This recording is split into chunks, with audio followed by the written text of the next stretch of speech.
Ne perdez plus le contrôle sur vos données.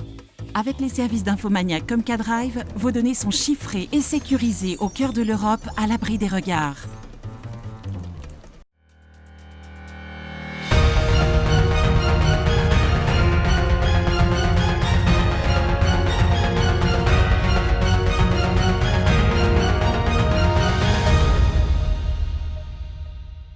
Bonsoir à tous, bienvenue dans votre journal du mardi 17 novembre. Tout de suite, les titres de cette édition. Un tunnel de désinfection a été installé au cœur de la mairie de Vitry-le-François ce matin, une structure pour lutter contre la propagation du virus. On y reviendra dès le début de ce journal. À la suite des annonces du Premier ministre Jean Castex concernant le reconfinement, de nombreuses personnes se sont lancées dans le e-commerce. Nous irons à la rencontre de deux jeunes meusiennes qui ont créé une boutique sur internet. Et enfin, nous partirons du côté de Moinlin en Haute-Marne. Des habitants de la commune se sont mobilisés aux côtés du restaurateur du village, vous le verrez. Et vous le savez, comme chaque soir, nous faisons un point sur la situation sanitaire dans nos départements. Malheureusement, ce soir, les chiffres de l'Agence régionale de santé et de Santé publique France ne sont pas encore stabilisés. Nous pouvons donc vous les communiquer à l'heure de ce journal. Nous ne manquerons pas de faire un point dès demain sur la situation du coronavirus dans nos départements. Et justement, afin de combattre ce virus, la ville de Vitry-le-François s'est munie d'un tunnel de désinfection. 2 tunnels amovibles sont donc installés ou en cours d'installation à l'hôtel de ville et devant la cité administrative. Parallèlement, 10 bornes de distribution de gel hydroalcoolique vont être implantées sur la voie publique dans la ville. Au total, ce sont près de 30 000 € investis dans ces équipements de protection et de désinfection, mais une somme nécessaire selon le maire de la ville. Regardez. Dès le matin, des ouvriers vitrias étaient en pleine action.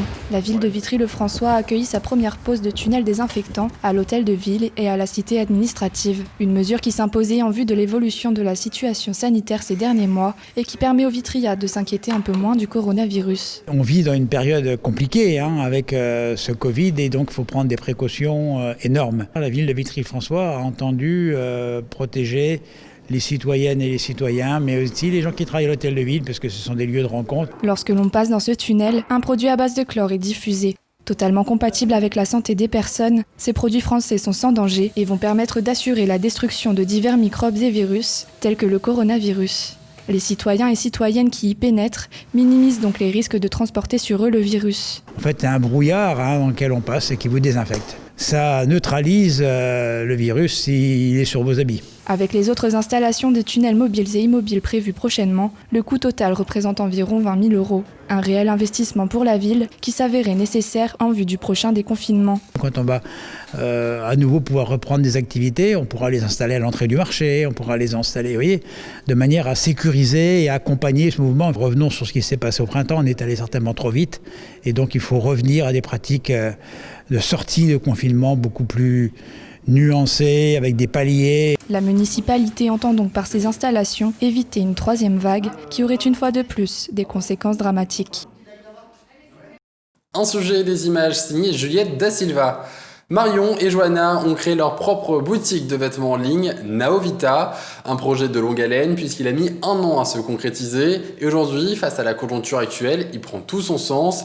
Ces deux meusiennes de Couzance-les-Forges nous ouvrent leurs portes dans les locaux dans lesquels elles traitent toutes les commandes et présentent leurs différents produits. Un reportage de Nargis Boussaïd. C'est le rituel du matin pour Marion Accard et Johanna Hénon qui traitent les commandes de chaque client et mettent à jour leur site web. À Couzance-les-Forges, les deux jeunes femmes ont su tirer leur épingle du jeu en créant leur propre boutique de vêtements en ligne. Il y a 1 an, les cousines ont décidé de quitter leur emploi pour mettre en place Naovita. On a mis beaucoup de temps à le trouver, on a pris les lettres en commun de notre prénom, le H pour notre nom de famille et Vita pour la vie. Après le traitement des articles, place à la préparation des colis prêts à être envoyés partout en France. Cette pratique de vente en ligne ne cesse de se développer et ce ne sont pas les meusiennes qui diront le contraire. On pense, c'est pas qu'on pense, c'est qu'on est sûr, Internet c'est l'avenir. Les ventes en ligne ont explosé depuis ces dernières années. Le commerce est un univers complètement inédit pour les entrepreneuses, mais pas de panique. Sur la mode, elles en connaissent un rayon. Alors on a cette petite chemise blanche là. Ça c'est un basique à avoir dans son dressing. En fausse fourrure. On l'avait également en beige mais on est en rupture de stock. Et on a également ce dernier modèle en sans manches avec une petite capuche à fermeture.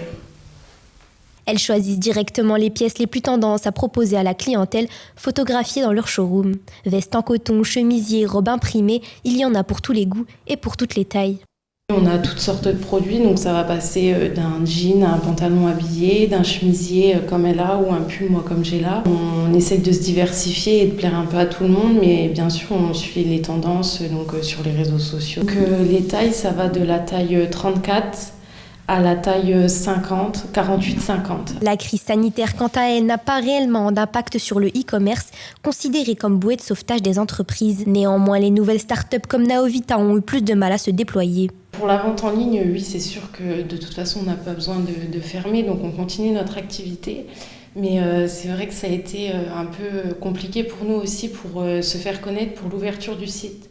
Parce qu'on avait prévu donc une soirée d'ouverture, des soirées privées aussi et qui ne peuvent pas se faire.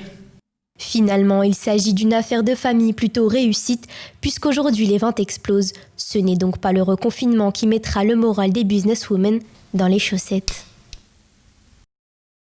Aider financièrement le restaurateur de la commune. Voilà l'objectif des habitants de Moinlin, commune près de Saint-Dizier en Haute-Marne. Nombreux se sont mobilisés en cette période de crise sanitaire et économique auprès de ce gérant pour lui éviter de baisser définitivement le rideau. Regardez comment avec le reportage réalisé par Manon de Fontis. Des volets fermés, des chaises sur les tables, comme tous les restaurateurs français, Didier Faucheux, propriétaire du restaurant Le Virage situé à Moilin, près de Saint-Dizier, a dû fermer ses portes. D'avoir une cuisine qui tourne au ralenti, ça fait mal au cœur, mais bon, ça va, faut arriver à survivre à ça, à passer le cap. Pour tenter de passer le cap, 2 habitués du restaurant ont décidé de venir en aide à ce lieu de convivialité en mettant en place une cagnotte en ligne.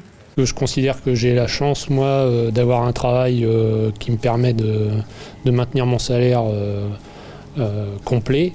Et je me dis que les gens comme moi, si on ne se mobilise pas pour soutenir ceux qui ont des difficultés aujourd'hui, et notamment les petits commerces, on n'y arrivera pas.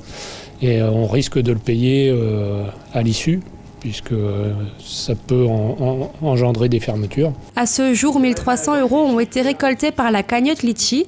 Si vous aussi vous souhaitez soutenir ce commerce, cette dernière est ouverte jusqu'à la fin du mois. Je suis très touché par cette initiative. Par moi-même, je n'aurais pas osé de le faire. Donc je les remercie beaucoup d'avoir fait ce geste-là, ce qui va me permettre de sauver quelques meubles, surtout payer déjà un loyer, payer plusieurs traites, on va dire. Et puis éviter de toucher un peu à la petite trésorerie qui nous restait. Propriétaire depuis 8 ans, Didier sert en temps normal 40 couverts par jour. Ce second confinement est alors pour lui un coup dur financièrement et moralement, mais il espère ouvrir les portes de son restaurant le 1er décembre prochain. La cagnotte, c'est une chose, les aides, c'est une chose, mais est-ce que le commerce va pouvoir reprendre après ? Est-ce qu'on va pouvoir être sauvé ? Tout ça, on verra avec l'avenir, quoi. En attendant la réouverture de son restaurant, Didier a mis en place la vente de plats à emporter. Pour en bénéficier, il suffit de réserver par mail ou par téléphone. C'est la fin de ce journal, merci de l'avoir suivi. Tout de suite, la météo de demain. Excellente soirée à tous. Toute l'actualité qui vous concerne, à voir ou à revoir, dès maintenant sur puissancetélévision.fr et sur notre application mobile.